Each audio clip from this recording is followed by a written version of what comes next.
I'm Eric Berton. I'm the IT security manager at Dietsmann. My work is anything cybersecurity related. Dietsmann is working in the maintenance and operation in the energy field. We are about 5,000 employees in the world, working in locations like Europe, Africa, Middle East, and Asia.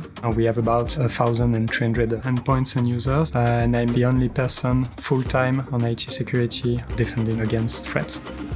So you have to be everywhere, in every country at the same time. We needed a team of specialists who can react real time and protect us when I'm not there. That's where Sophos came with a solution. We have implemented Sophos MDR outsourcing service. Because of MDR, I can sleep at night better because I know that there is a full team of specialists behind the desk that is going 24/7. Also, I did want to have the extra visibility on our endpoints.